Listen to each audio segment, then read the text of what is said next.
Mi nombre es Alexandra Zamora y yo coordino la FTL en Norteamérica.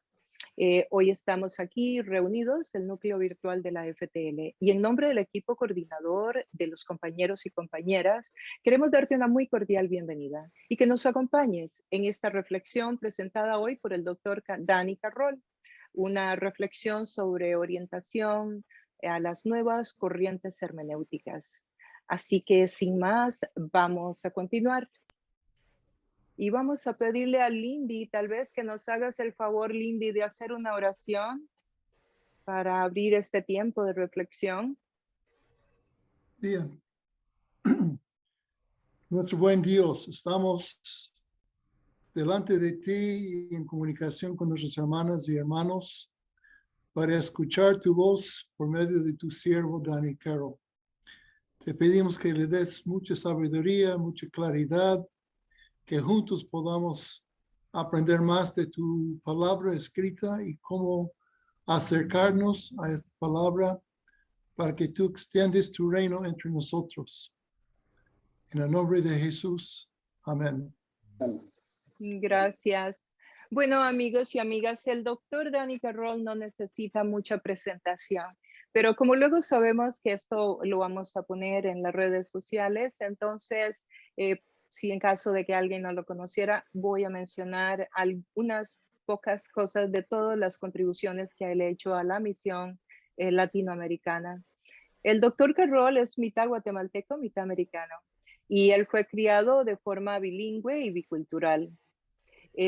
Las realidades de Centroamérica despertaron fascinación para él, sobre todo en el Antiguo Testamento. La relevancia del texto bíblico para los desafíos que demanda la pobreza, la guerra y la política en esos países en vías de desarrollo le llevó a centrarse apasionadamente en la ética social del Antiguo Testamento y las ciencias sociales.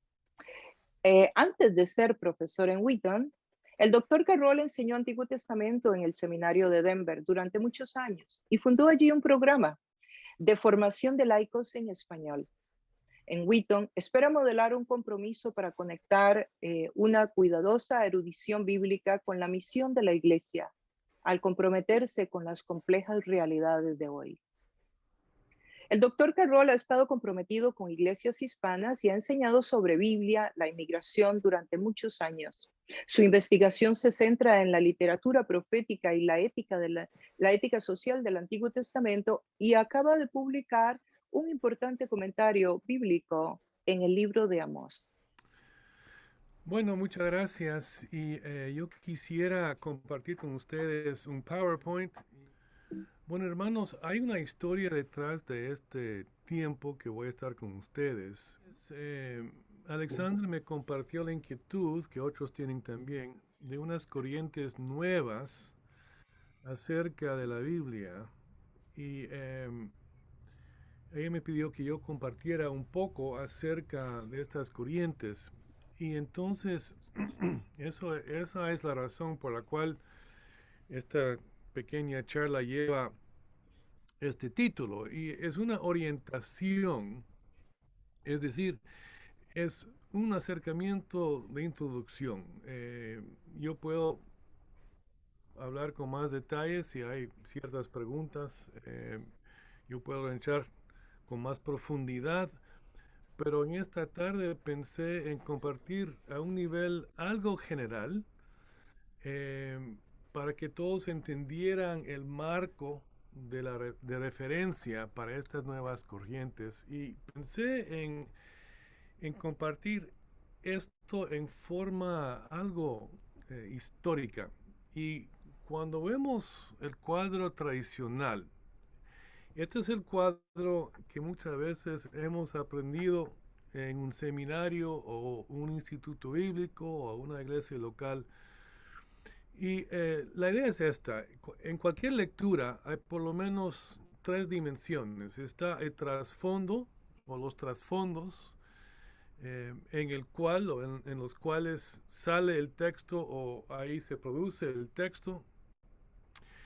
Y muchas veces en el estudio de la hermenéutica tradicional la idea es uno observa, son tres pasos: observar, interpretar y después aplicar. Y es una manera algo lineal de trasfondo que produce el texto, y del texto vamos a sacar unos principios eternos para el pueblo de Dios, el día de hoy. Este es el cuadro tradicional. Es algo simplista y realmente no funciona muy bien, pero esto es lo que muchos hemos aprendido en los seminarios, en los institutos. Con el tiempo uno se da cuenta que el cuadro es un poco más dinámico. Y la idea es que no solamente es que un trasfondo particular produce el texto, sino que también el texto responde a ese trasfondo, a ese contexto antiguo. Entonces, esta relación es más dinámica, ¿verdad? El texto sale de un contexto y a la vez responde al contexto.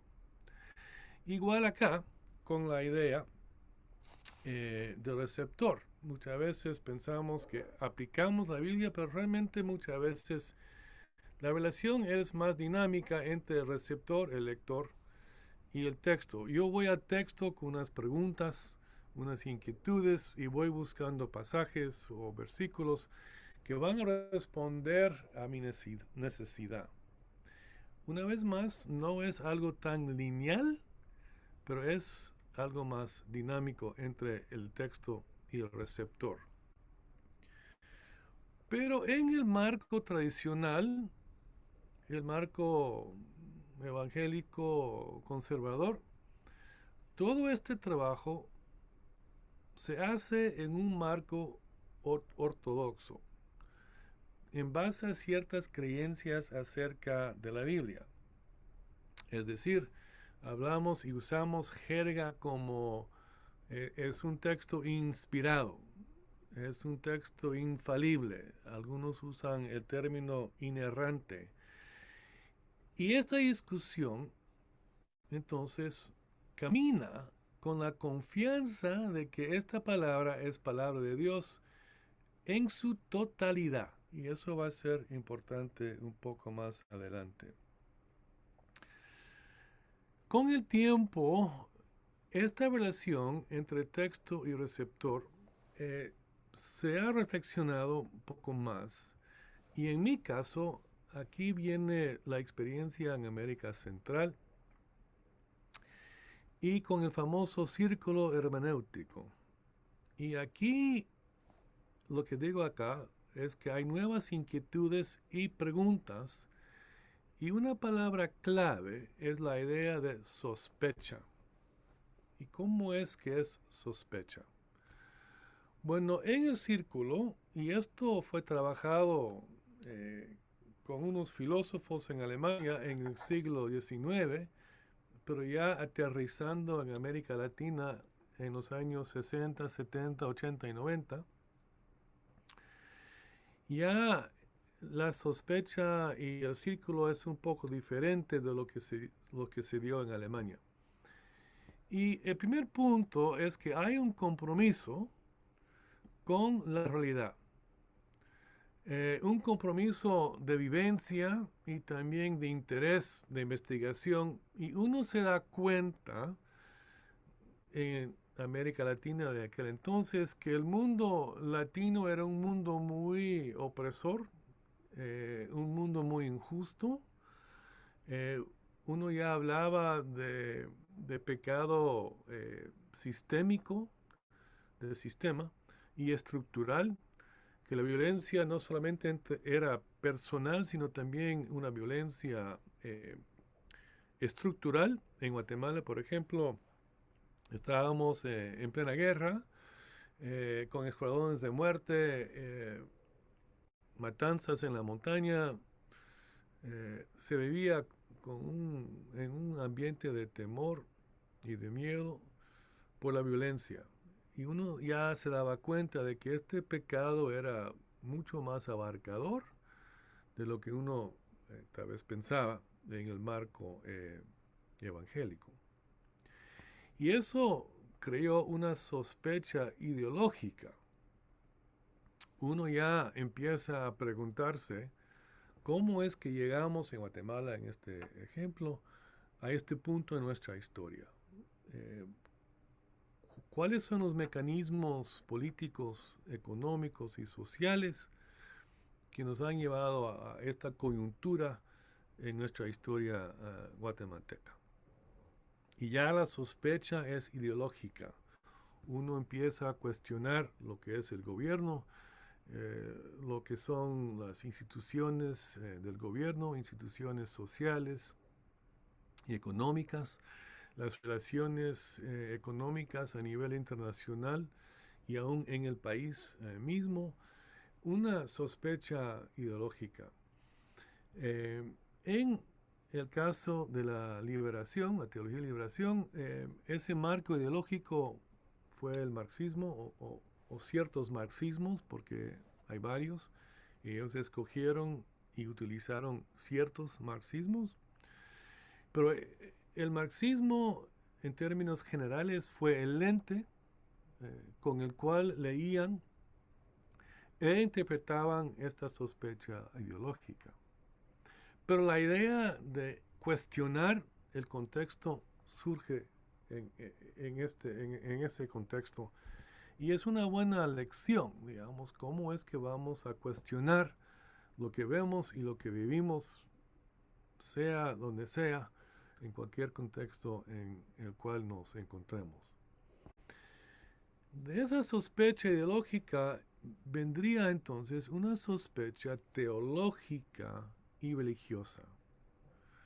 En el caso mío, por ejemplo, yo me preguntaba, ¿por qué es que en mi educación teológica y mi formación teológica nunca se habló de pobreza? ¿Por qué es que el tema de la guerra no era un tema de discusión? ¿Por qué es en las iglesias, aunque estábamos en plena guerra, nunca se podía hablar de la guerra? Uno no podía tocar esos temas. Y uno empieza a preguntarse entonces, ¿por qué es que nuestra teología no responde a estas realidades que vive el país y también la misma iglesia? Entonces, por eso la sospecha teológica y religiosa. En el caso de la Iglesia Católica, había una sospecha religiosa porque uno podía estudiar la historia en América Latina y ver, digamos, la relación entre la Iglesia Católica, la histórica, con ciertas capas políticas y sociales y económicas en nuestros países. Y ya se sospechaba entonces la jerarquía católica. Y también surge entonces la sospecha evangélica. ¿Por qué es que nuestra religión evangélica no responde? ¿Por qué es que los cultos y la predicación no tocan estos temas? Una sospecha también. Y de esas sospechas surgen muchas preguntas. Muchas preguntas acerca del texto y acerca de las tradiciones teológicas.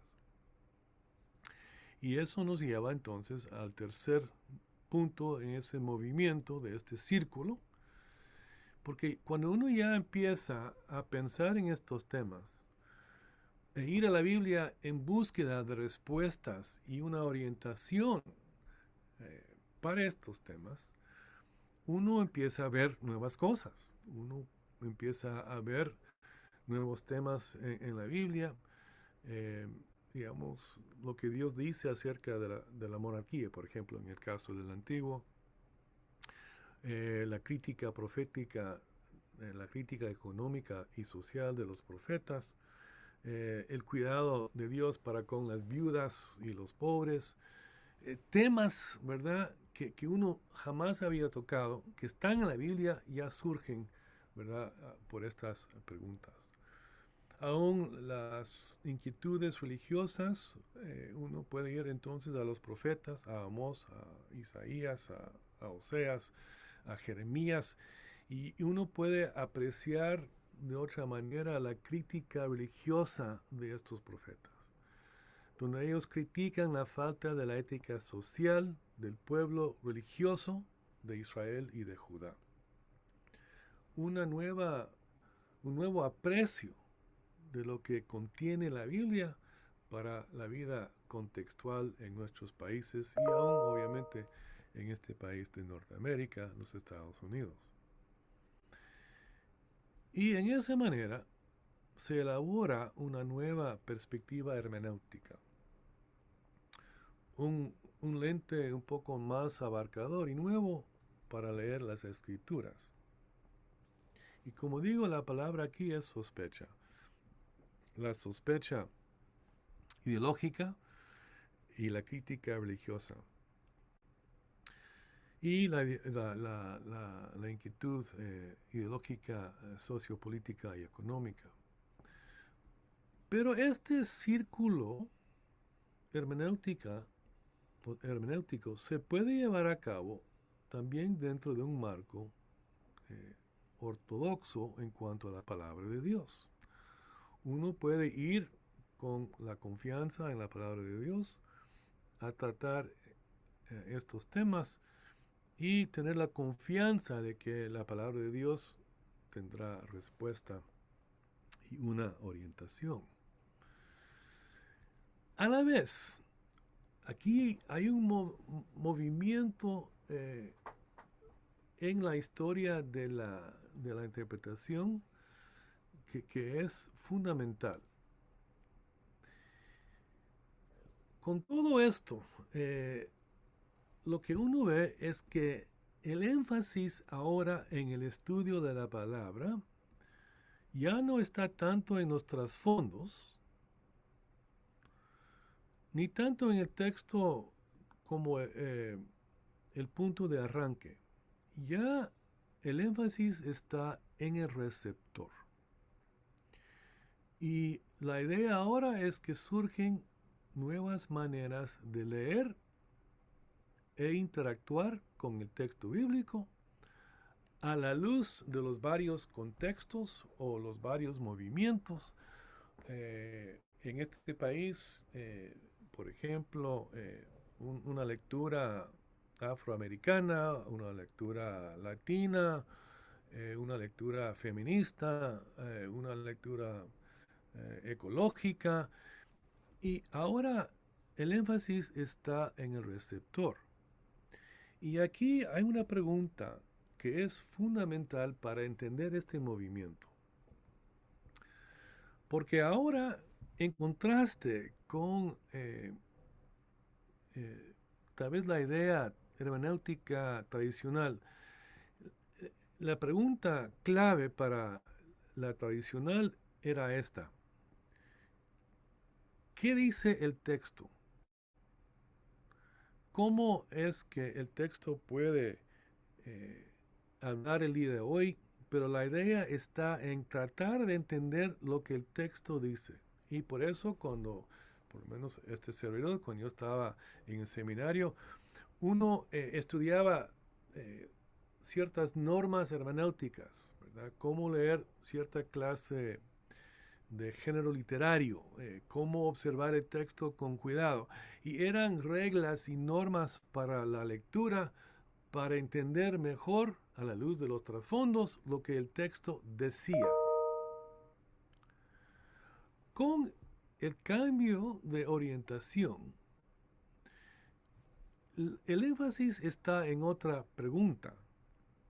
Y la pregunta es: ¿cómo es que entiendo lo que leo? Y ya es una pregunta previa a la lectura. En el método tradicional, el énfasis estaba en la lectura del texto y del texto al receptor. Ahora la idea es cómo es que yo me acerco al texto, cuáles son los lentes con los cuales leo el texto, cómo es que yo entiendo cualquier cosa. Y por lo tanto, cuando uno habla de una lectura latina o una lectura afroamericana, una lectura feminista, una lectura ecológica, etc. Eso ya tiene sentido. ¿Cómo es que un latino lee en forma diferente que un anglo? ¿Cómo es que la experiencia afroamericana afecta y determina su lectura y su vivencia de la lectura? Eso ha cambiado radicalmente el estudio hermenéutico en los últimos años. A la vez, ya empezamos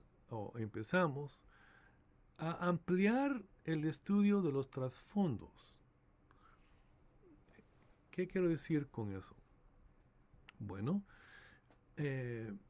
muchas veces cuando vamos a los trasfondos, estamos tratando de entender fechas, personajes, un lugar, una ciudad, Éfeso, por ejemplo, Jerusalén, y vamos viendo unas cosas arqueológicas. Pero ya con el interés aquí de entender el mundo en el cual vivimos, con una seriedad que antes no habíamos tenido, eso también se ve en el estudio de los trasfondos. Entonces surgen nuevos estudios. Por ejemplo, ¿cómo era la vida campesina en Israel? ¿Cuál era el papel de la mujer en ese mundo campesino en Israel? ¿Cómo eran los mecanismos económicos y sociales de la opresión en Israel? Y ya el estudio de trasfondo se amplía y se profundiza usando otras ciencias sociales. ¿Cómo era la comida? Cuando morían, ¿qué hacían con los cadáveres? ¿Cuáles eran las ceremonias de lamento? Las ceremonias relacionadas con el parto. ¿Cuáles eran las enfermedades? Entonces entra cuestiones de cómo estudiar una urbe, la biología, un sinfín de ciencias sociales que antes no se usaban, ya se usan para estudiar el trasfondo. Entonces todo el trabajo se va complicando en su profundidad en cuanto a sus preguntas, pero también la complejidad tiene que ver también de la multiplicación de lecturas. Ya no es tanto la idea, como el sistema tradicional, del mensaje. El único mensaje de tal o cual profeta, por ejemplo. Ya es la idea de si mi ángulo de lectura afecta lo que voy a encontrar y lo que voy a apropiar. Por lo tanto, si pueden ver este cuadro, no solamente es la idea de que estas nuevas perspectivas estén interactuando con el texto, ya hay una interacción entre estas lecturas. Y esa interacción puede ser una interacción positiva. Cuando uno dice, wow, lo que una mujer puede ver en el texto, pues yo no había pensado en eso. Y eso puede ampliar mi aprecio del texto bíblico, por ejemplo. O, digamos, la idea del mundo campesino. Bueno, si entiendo la vida campesina hoy, yo puedo entender un poco mejor la vida campesina en el texto bíblico. Y uno va ampliando su conocimiento, apreciando el aporte de estas varias lecturas y a la vez entonces profundizando lo que uno puede sacar del texto bíblico mismo. Pero también esa interacción puede ser una interacción de competencia entre lecturas. Competencia en el sentido de que, bueno, mi lectura es mejor que la tuya, o ya uno va empezando a cuestionar las motivaciones detrás de ciertas lecturas o los compromisos ideológicos de tal o cual lectura.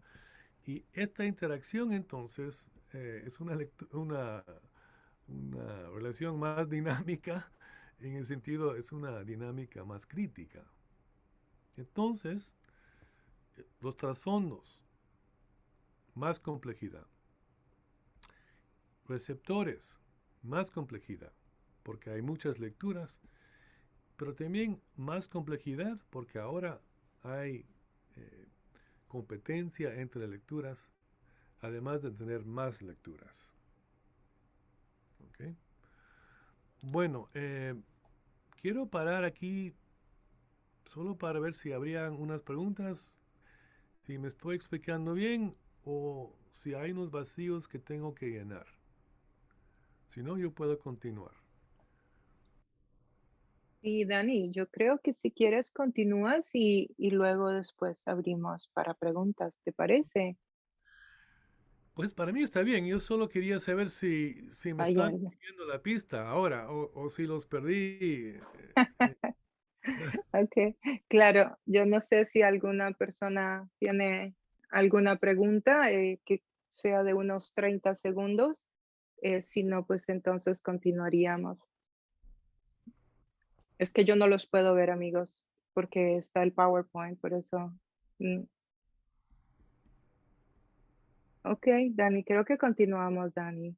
Ok, Y es que no puedo ver las manos, Dani, porque está el PowerPoint, entonces no puedo ver. y esa es mi culpa porque no sé cómo. No, no te preocupes, Dani. De todas formas, estamos programados para hacer las preguntas y aportes y contribuciones al final. Gracias.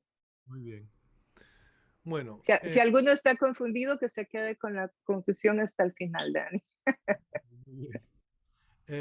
Y tal vez uno podría pues subir una pregunta a chat, ¿verdad? Y después podemos regresar a esas preguntas. Eh, lo que uno puede, voy a devolver a regresar, voy a regresar al cuadro anterior. Ups. Y quiero que vean la diferencia entre este cuadro y lo que voy a presentar ahorita. Eh, todo esto también se puede llevar a cabo en un marco ortodoxo, ¿verdad? La idea es que uno ya está entrando en nuevos temas, pero sigo con el compromiso con el texto como inspirado y palabra de Dios. Estoy hablando del mundo evangélico. Okay. Bueno, ya, eh, ya estamos ahora en los últimos 20 años, digamos, en una nueva etapa. Porque no solamente tenemos más perspectivas de lectura, lo que tenemos es la ampliación de la sospecha. ¿En qué sentido? Bueno, ya la sospecha, por un lado, es acerca del trasfondo mismo, por ejemplo. Y por eso tengo esta segunda flecha. Porque no solamente es la idea de que el texto surge en un contexto y a la vez responde, uno ya empieza a cuestionar ese trasfondo en varios sentidos. La idea es, bueno, el mundo de Israel era un mundo patriarcal y antimujer. La mujer tenía menos valor, por lo tanto, ese trasfondo limitado produce un texto limitado. No solamente es que el texto responde a su trasfondo, el texto refleja su trasfondo y sus limitaciones. Entonces la sospecha es del mundo de los trasfondos, pero más importante es la idea que el texto mismo está bajo sospecha. El texto mismo, por ser un reflejo de su mundo, tiene sus limitaciones y puede ser muy negativo. Entonces, la idea es que el texto bíblico es antimujer. Es la idea que uno escucha. Y no es que han habido ciertas interpretaciones de la Biblia que no han ayudado a la mujer. Eso es algo histórico y fácil de probar. Esto es un paso más, porque no solamente es la idea de que el problema está en las interpretaciones, o el problema está con los intérpretes. Esto ya quiere decir que el texto mismo es el problema. Y las interpretaciones inadecuadas o malas, digamos, son de esperar, porque el texto mismo tiene limitaciones y el texto mismo, esta clase de texto, produce esta clase de interpretación. Entonces, hablando otra vez de la mujer, un texto patriarcal, por naturaleza, tiene que producir interpretaciones patriarcales. De hecho, ya hemos ido más allá de unas interpretaciones inadecuadas. El texto mismo es el problema. La sospecha no solamente tiene que ver con mi contexto y mi religión o las interpretaciones o de mi ideología, ya la sospecha ahora abarca el texto bíblico. Por lo tanto, si este cuadro aquí representa un marco ortodoxo o más o menos a favor del texto, digamos, y ya lo que unos estamos viendo es que hay algunos que tienen un pie adentro y un pie afuera. Ya tienen sospecha del texto, pero quieren seguir con cierta creencia de que la Biblia en cierta manera es palabra de Dios. O, bueno, la Biblia contiene la palabra de Dios y tenemos que discernir cuáles pasajes en la Biblia realmente son palabra de Dios y contrastar esos pasajes con los pasajes que son meramente reflexiones teológicas de un pueblo antiguo. Y si son reflexiones teológicas de un pueblo antiguo con sus limitaciones ideológicas de su contexto, no tengo que someterme a esos pasajes. Eso recientemente se ha dado mucho en dos temas particulares. La idea de la violencia de Dios. El Dios de la Biblia es un Dios violento. Por lo tanto, cuando yo encuentro o me topo con pasajes que describen a un Dios, tanto en el Antiguo, especialmente en el Antiguo, pero también hay en el Nuevo, que esos pasajes realmente no forman parte de la palabra de Dios. Están en la Biblia, pero yo puedo ignorarlos, yo puedo criticarlos y yo puedo dejarlos a un lado. Esto se ha dado mucho en los últimos 10 años en particular. Pero esa es una queja de la Biblia desde el segundo siglo después de Cristo. Marción hacía esa crítica hace casi 2000 años. No es una crítica nueva. Otra crítica que sí es nueva es la idea de la sexualidad. Que la Biblia refleja una sexualidad o una postura de la sexualidad del primer siglo, si uno va al nuevo, o refleja una postura contextual de un mundo antiguo de hace 3000 años y su acercamiento a la sexualidad ya no es relevante. ¿Y por qué voy a someterme a una postura contextual de anteaño cuando sabemos que la realidad es otra?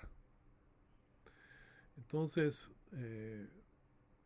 hay algunos entonces que van dejando ciertos pasajes o ciertas partes de la Biblia porque en sus ojos esos pasajes son anticuados y ya no pertinentes al mundo actual.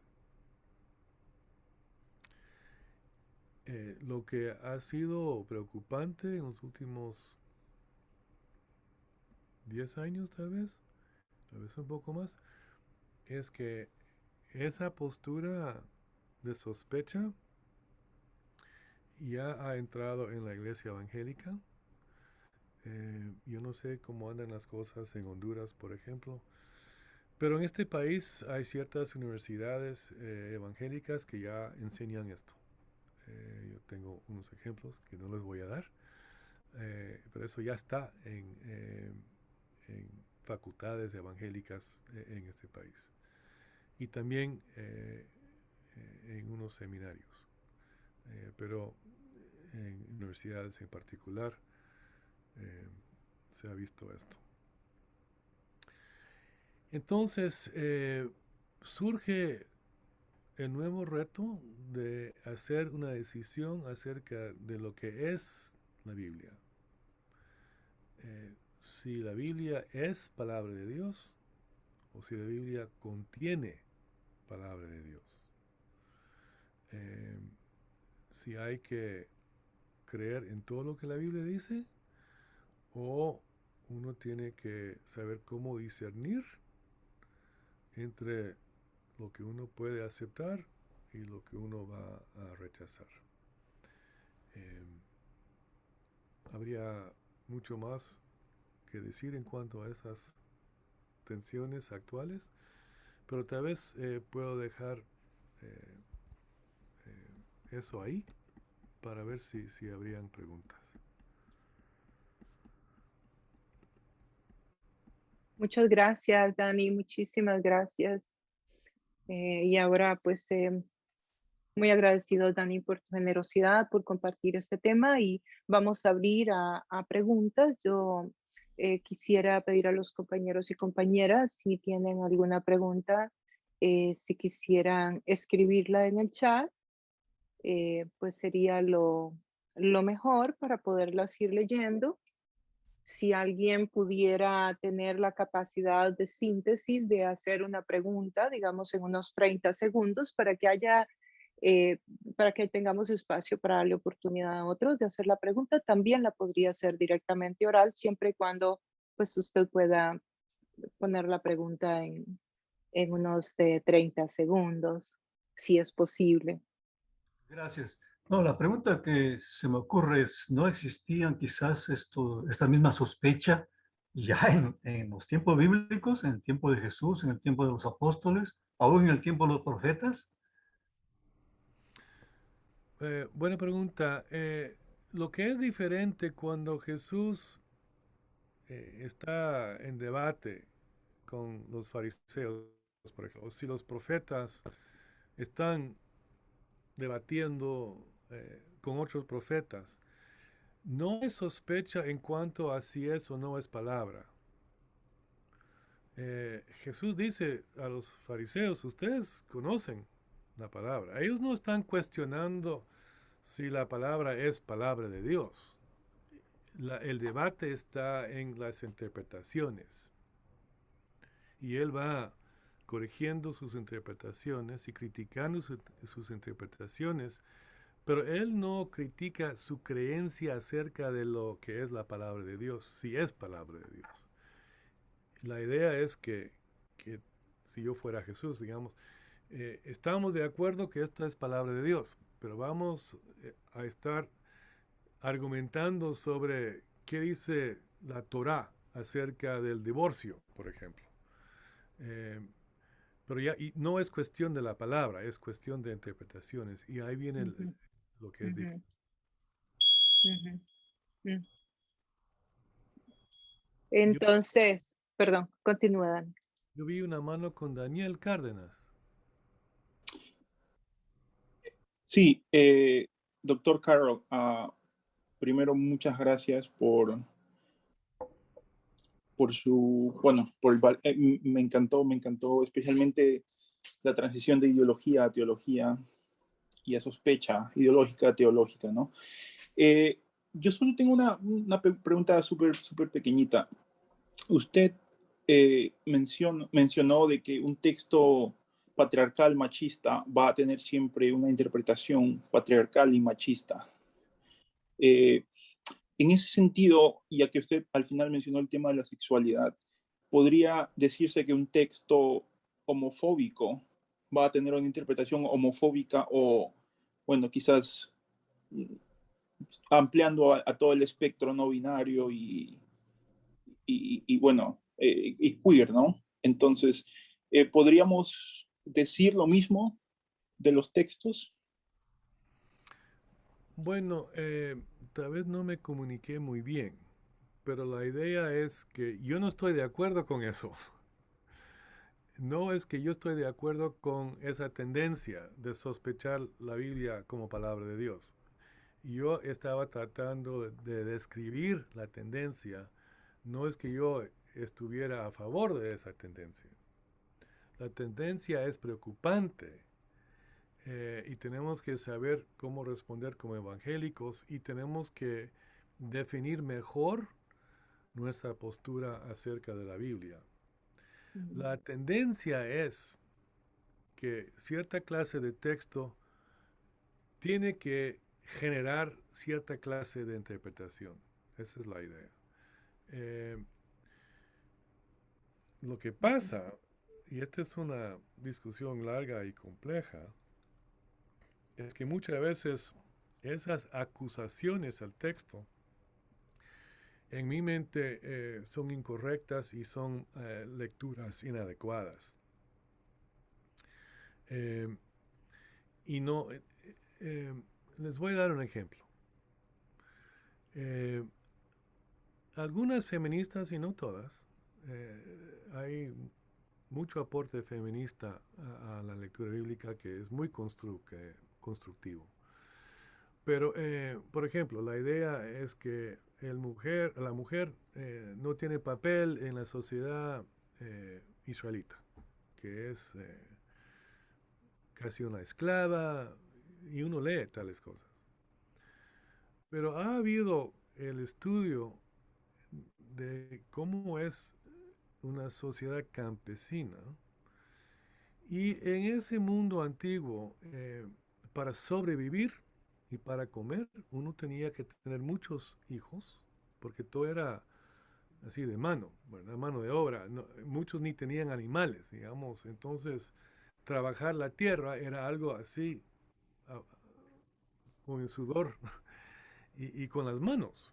Eh, y en aquella sociedad entonces, para sobrevivir, uno tenía que delegar ciertas actividades a, a los géneros, digamos. El varón tenía que estar afuera, trabajando la tierra, eh, con la fuerza masculina, trabajando la tierra, ¿verdad? Moviendo piedras y trabajando la cosecha, y todo era así, a mano. Mientras que la mujer campesina trabajaba lo que era el hogar, la comida, la crianza de los pequeños. Y lo que tenemos es una división de labor que es determinada por el contexto. Y en ese mundo campesino, la mujer tiene un papel sumamente importante y recibe mucho respeto. Uno está leyendo entonces el texto con lente campesino en vez de un lente del siglo XXI, esperando que uno encuentre en el texto lo que una mujer puede hacer en esta sociedad. Y es una lectura inadecuada. Entonces, la idea de que ese texto que describe el mundo campesino está generando una lectura por naturaleza antimujer, ya no funciona. ¿Okay? Ujú. Entonces, esa es la idea, hermano Daniel, de que uno tiene que empezar a evaluar estas lecturas nuevas ya con una decisión, una convicción, un compromiso para con la Biblia, para dar el beneficio de la duda al texto bíblico y trabajarlo de esa forma. Muchas gracias, Dani. Gracias, Muchas doctor Carroll. gracias. Gracias, Dani, a ti también, Daniel, por la pregunta. Lindy, ¿tienes una pregunta? Una ¿Alguna pregunta contribución? práctica y pedagógica. Dani, has escrito mucho sobre la inmigración y tienes una postura clara sobre la ética social hacia los inmigrantes y coincido contigo. Sin embargo, hay otros profesores, otros autores que interpretan la Biblia casi contrario a otra postura. Con el énfasis en los lectores y las lectoras y la complejidad de esto en la hermenéutica, ¿qué maneras prácticas has descubierto, has usado en tus clases o con tus escritos para revelar a los lectores, a los estudiantes, los prejuicios, los antecedentes con que venimos a la escritura? Porque sé que reconoces la normatividad de la Biblia, pero en la práctica muchas personas, muchos cristianos, llegamos a la Biblia con los prejuicios o con una postura ya previa y no dejamos que la Biblia transforme estos prejuicios. Entonces, maneras prácticas que has encontrado con estudiantes tanto de Denver, Wheaton, Honduras. Sí, por un lado, gracias Lindy. Por un lado, la pregunta tuya deja muy en claro de que la formación de una persona afecta su lectura. Y eso fue lo que hablamos hace un poco, ¿verdad? De que la formación, la postura ideológica, muchas veces la raza, el estatus social, el género, afecta la postura. Y el caso de la migración es un caso claro. Mi experiencia, ya llevo como 15 años de trabajar el tema de la migración en la Biblia, mayormente, pero no totalmente, pero mayormente en el pueblo evangélico. Lo que me ayuda a mí es que trabajo el texto bíblico y cuando voy a iglesias o a universidades o seminarios, ellos tienen la convicción de que la Biblia es palabra de Dios. Entonces yo puedo tomar eso como una base para empezar a explicar lo que la Biblia dice, porque muchas veces cuando encuentro a gente anti-inmigrante y usan la Biblia, ellos tienen como uno o dos versículos que son su fundamento. Pero yo voy trazando de Génesis a Apocalipsis, dándoles un resumen de la gran cantidad que uno encuentra en la Biblia sobre la migración. Y, y, y no tienen respuesta. Y yo lo trato de hacerlo de una manera irénica, porque no los quiero aplastar con un debate, algo así, ¿verdad? Sino realmente eh, mostrarles que la palabra de Dios y Dios mismo tiene compasión para con las personas vulnerables. Y hay una serie de cosas que uno puede, pues, enseñar. Eso ha sido la táctica y francamente, Lindy, lo que me ayuda también es que soy profesor y la gente me escucha porque soy profesor. Y una cosa más, y aquí entre hermanos, lo que he visto también, una cosa que me ayuda, aunque mi segundo apellido es Rodas. Mi primer apellido es Carol. Entonces, y tengo cara de gringo. Aunque siendo yo medio chapín, yo tengo cara de gringo y mido 2 metros.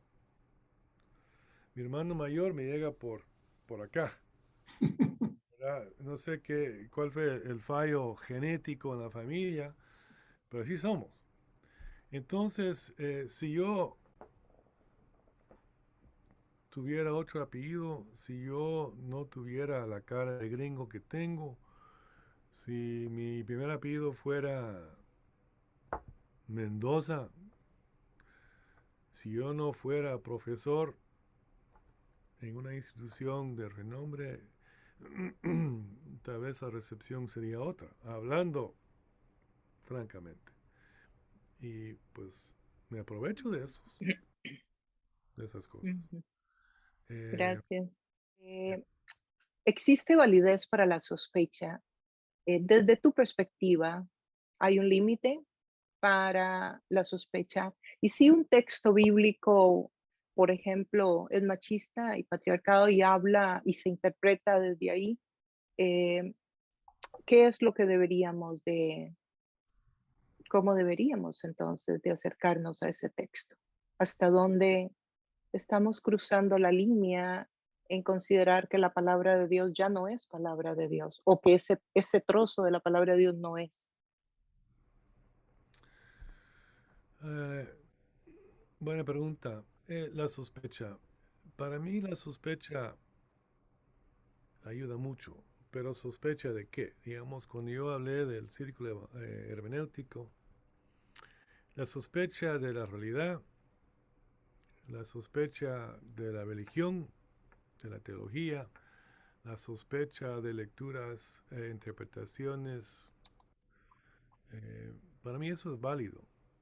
Y lo que yo veo es que esa dinámica de cuestionar la realidad y cuestionar interpretaciones, uno ve esa realidad en la palabra misma, con Jesús en su momento, los profetas en su momento.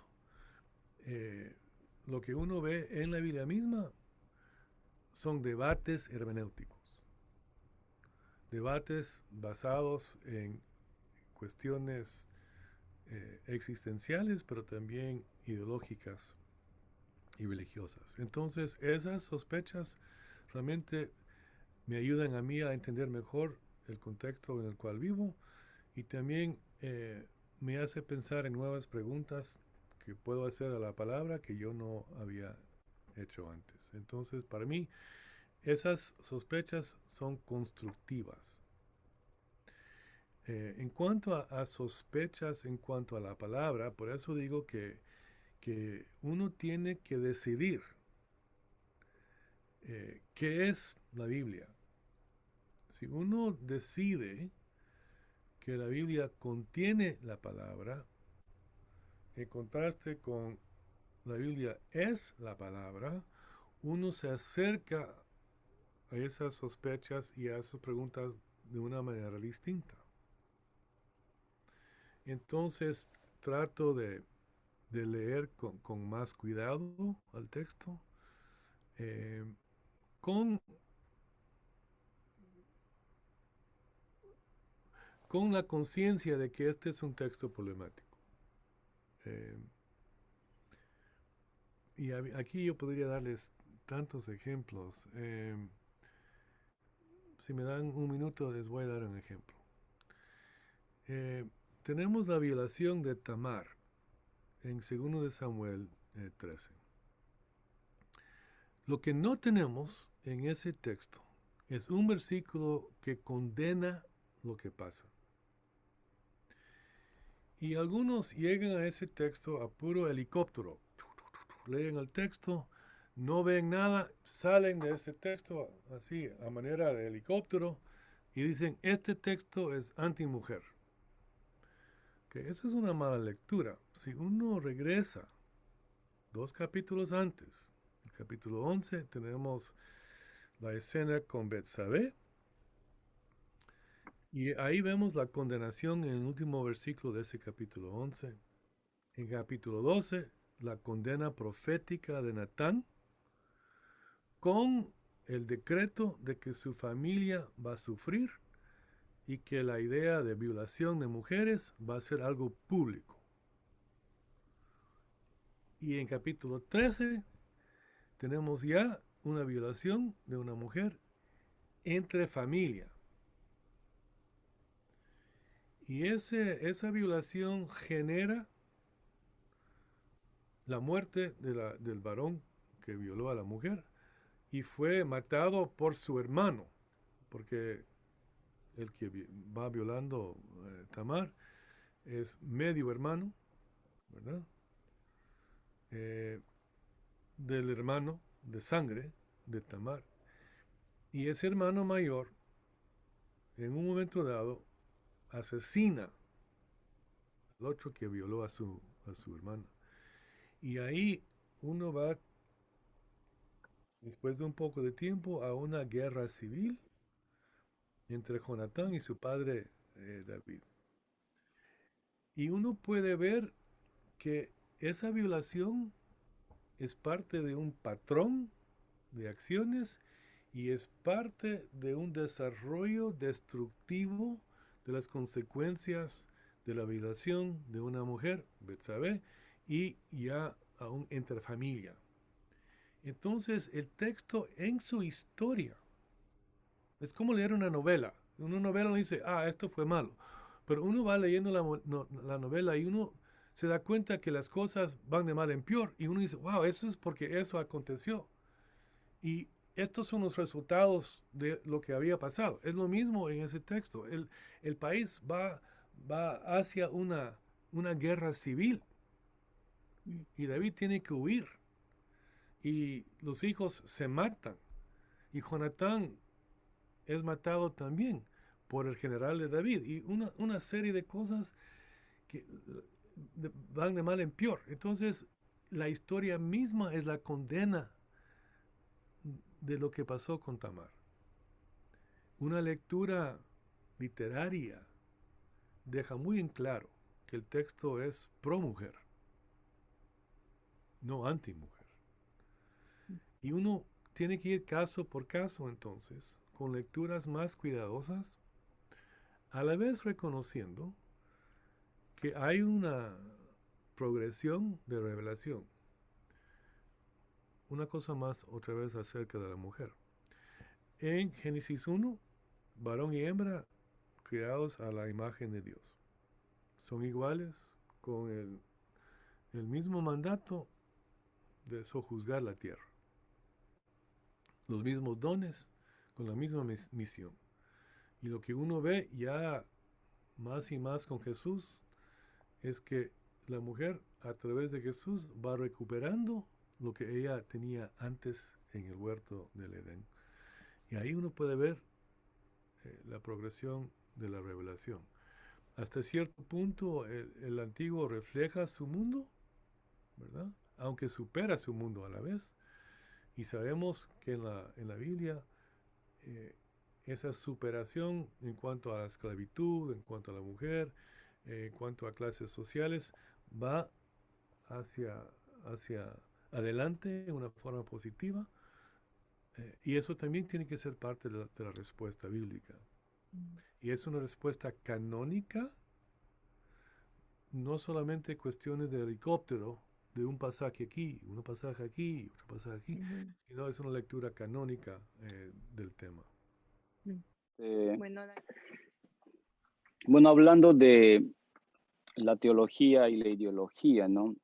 Mi pregunta es para el doctor Daniel, ¿habrá alguna forma de separar esas dos cosas? Porque él mencionaba que cuando él estudió en el seminario, pues no se hablaba de pobreza, ¿no? Ni de la realidad que vivían nuestros países y Latinoamérica, ¿no? Y todas las desigualdades, injusticias y todo lo demás, ¿no? Entonces, yo le pregunto eso porque, por ejemplo, la teología de la liberación tiene inherente una ideología.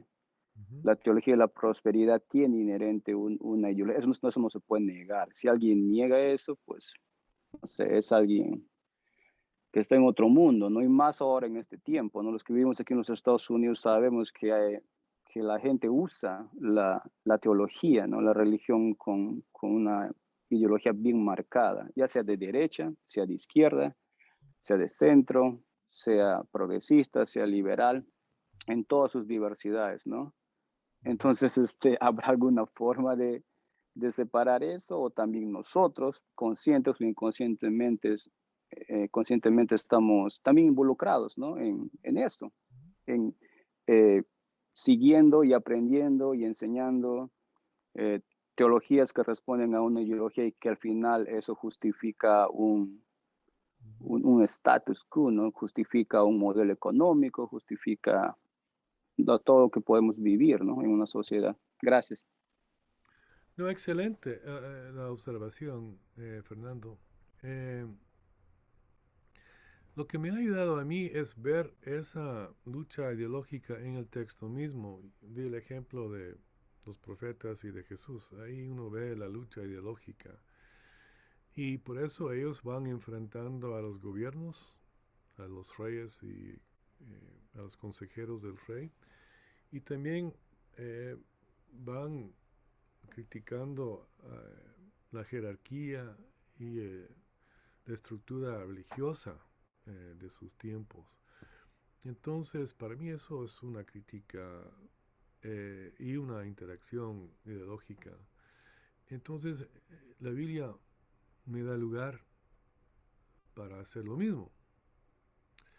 A la vez, la Biblia me va alertando de que este es un peligro histórico de, de la religión, no solamente la religión cristiana, digamos.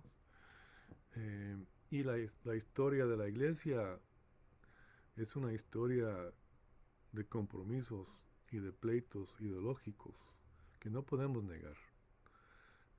Aun si pensáramos en la colonia española, muy ideológica. Pero a la vez uno ve en España en esos tiempos el debate sobre la conquista y algunos sabrán el nombre de Bartolomé de las Casas, por ejemplo, donde hay debates en la corte española acerca de la ideología y la religión y la manera de evangelizar a los indígenas. Entonces, lo que uno ve a través de la historia son los ejemplos malos de aprovechar la religión para cierta tal o cual ideología particular y a la vez surgen voces proféticas que van criticando esas posturas ideológicas. La pregunta es si es posible separar la ideología de la teología. Mi respuesta sería separarlo totalmente. Yo diría que no. El ser humano es un ser ideológico. Vive en un tiempo particular, en un contexto particular, formación particular, formación en todos sus sentidos. Entonces, a elaborar una teología totalmente objetiva, siendo que la teología es una creación humana, yo no veo eso como una posibilidad. Por lo tanto, yo digo que uno puede apreciar la teología y la historia de la teología y de las varias teologías en la historia cristiana y en la actualidad y ver el aporte y la crítica de cada teología y tratar ante el Señor de comprometerse con cierta teología, pero yo digo siempre con cierta humildad, reconociendo nuestras limitaciones. Si uno, por ejemplo, y tal vez aquí metida de pata, pero si uno va pensando en una postura reformada, bueno, Calvino, ¿verdad? Un gran hombre de Dios, exégeta, teólogo, Pero si uno lee lo que él hizo con los anabautistas, no fue algo muy bueno. Y así uno puede sacar ejemplos de todos los gigantes de la historia cristiana. Tienen sus lados oscuros y sus limitaciones y debilidades. Y yo no tengo problema en admitir eso. Son seres humanos y son personas de su tiempo y de su cultura. Eh, entonces, hermano, no sé si eso responde a tu inquietud, pero tienes toda la razón. Toda la razón. Enrique. Muchas preguntas. Enrique, tienes la palabra. Hay una expresión utilizada por algunas personas, especialmente en el ámbito político, que dice objetivo, pero no imparcial. Se puede ser objetivo en la hermenéutica usando un marco sólido o, como decía Alejandra, con un reconocimiento, si hay reconocimiento de la autoridad de la palabra, si se usan las herramientas rigurosas, se puede tener esa objetividad que permita expresar algo que para unos podrá ser no imparcial, porque todos tenemos nuestro trasfondo, todos tenemos, nadie puede decir que no tiene su inclinación ideológica, su impronta por su país, por su región. Entonces, esa pregunta quería hacer en esa aproximación hermenéutica. ¿Se puede ser objetivo, aunque no imparcial? Yo creo que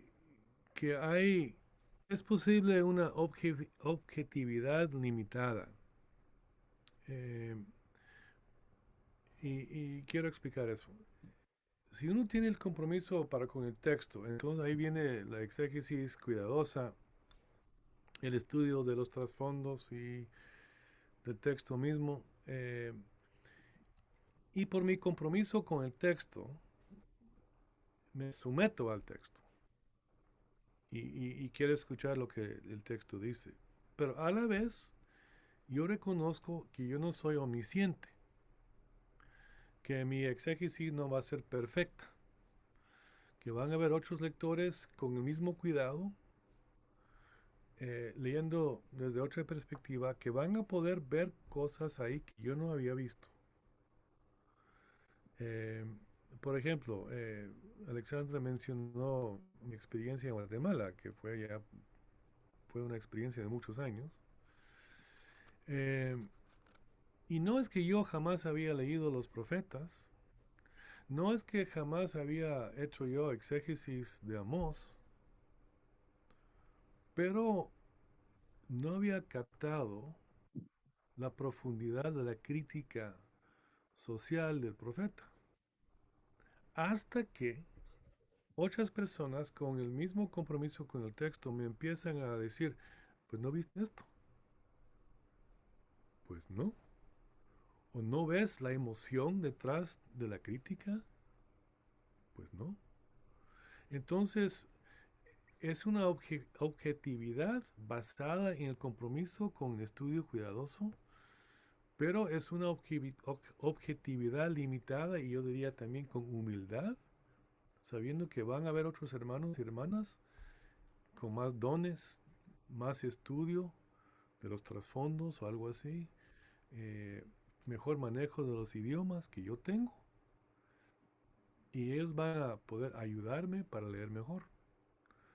Entonces, yo lo veo así, hermano. Mi profesión es profesor, pero yo sigo aprendiendo todo el tiempo. En los últimos 2 años he aprendido mucho sobre el racismo y cómo entender lo que la Biblia dice acerca del racismo. Yo no había hecho esas preguntas al texto antes. Y por mis estudiantes y colegas mujeres, voy apreciando más y más lecturas desde la perspectiva de la mujer. Y estamos trabajando los mismos textos, pero me están enseñando. Y todos con el mismo compromiso. Entonces es una objetividad limitada, pero compromiso fijo. Mm, ujú. Muchas gracias, Dani. Muchas gracias. Ross, ¿tienes una pregunta? ¿Puedes formularla? Sí, mire, doctor, no soy muy bueno para eh, hacer las preguntas, pero voy a tratar. Ah, ¿Cuál es la tendencia entre ideología y teología en una ciudad fronteriza? Yo vivo en la frontera entre Estados Unidos y México, en Ciudad Juárez, pero estuve viviendo en Agua Prieta. Entonces trato de entender la perspectiva de la hermenéutica. Yo leo un pasaje que dice, ya no hay judío ni griego, no hay esclavo ni libre. Y siento a veces, cuando estoy compartiendo con grupos de americanos, que es un tema muy diferente a un sentido de migración. Cuando yo trato con grupos americanos, tenemos el tema de la migración, los migrantes, los derechos humanos. Pero este pasaje es tan rico y da a entender hacia esa perspectiva, pero antes yo nomás la tenía en un sentido teológico. Entonces, ¿me puedo perder yo en darle una mala interpretación a este pasaje, digamos? Yo creo que la inquietud tuya es legítima, pero estás viendo exactamente lo que hemos tratado de describir, de que la gente es formada ideológicamente y el cristiano también cae en ese peligro. Eh, y lo que yo veo con eh, la experiencia de enseñar sobre este tema particular ya por muchos años, es que yo no puedo esperar que una persona angla de suburbio de clase media alta que jamás ha tenido interacción con un latino, digamos, yo no puedo esperar que entiendan la migración. No van a entender. Entonces, es de esperar que no entiendan. Entonces, la idea es cómo tratar de ampliar su perspectiva. Y mi experiencia, hermano, ha sido de que la clave ha sido el contacto personal con inmigrantes. Sea, digamos, si una iglesia angla tiene una iglesia hispana que se reúne en el santuario por las tardes y de repente van topando con hispanos y especialmente con familias, eh, o si van en una visita a la frontera y es primera vez que confrontan esa realidad, esos momentos son momentos que impactan y son momentos que puedan ajustar su ideología. Eh, lo que puede pasar es que en un momento pueden estar impactados por lo que ven o lo que escuchan, por ejemplo, de tu voz, pero al regresar a su suburbio regresan a lo que ellos piensan y, y ese mundo de suburbio va afirmando su ideología. Los canales, los medios de noticia, ¿verdad? A que ellos escuchan, va afirmando y confirmando lo que ellos llevan como su ideología. Y eso pasa con la derecha como con la izquierda. Eh, Entonces, eso es parte del trabajo, hermano. ¿Por qué es que Pablo escribe tal pasaje? ¿Por qué es que él tiene que decir que no hay judío ni griego? Es porque hay tensiones étnicas entre varios cristianos. Y también hay tensiones socioeconómicas, ¿verdad? Esclavo libre. Hay tensiones entre varón y mujer, mujer y hombre, ¿verdad? Ya no hay diferencia. ¿Y por qué es que él tiene que decir eso? Porque hay problemas. Y lo bueno es que el cuerpo de Cristo es multinacional. Desde el libro de los Hechos es multinacional. Eh, entonces la idea de usar el versículo tal y como lo estás usando para mí es muy legítimo. Tal vez esa interpretación sea nueva para ellos, pero es una interpretación legítima, porque Pablo está respondiendo a problemas étnicos. ¿Y cómo es que hayan problemas éticos en esa iglesia local?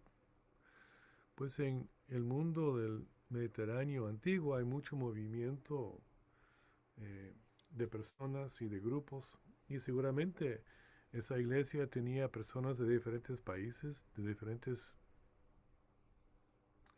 etnias. ¿Y cómo es que van llegando a ese lugar? Migración. Entonces,